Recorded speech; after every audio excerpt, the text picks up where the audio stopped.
How to split a payment on Uber. Splitting a ride fare with friends on Uber is quick and automatic. You can do it right from the app and just a few taps. Start by booking your Uber ride as usual. Once the trip begins, swipe up from the bottom of the screen to open the ride details. Tap Split Fare. Select the friends you want to share the cost with. They must also have the Uber app. Each person will receive a notification asking them to accept the split request.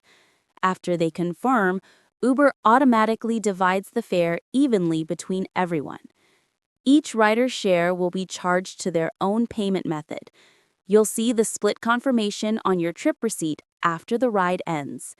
If someone doesn't accept the request or their payment fails, the full amount may still be charged to you. In that case, they can send their share manually using Venmo, Cash App, or PayPal. It's a smooth, hassle-free way to share your Uber fare instantly. Thanks for watching.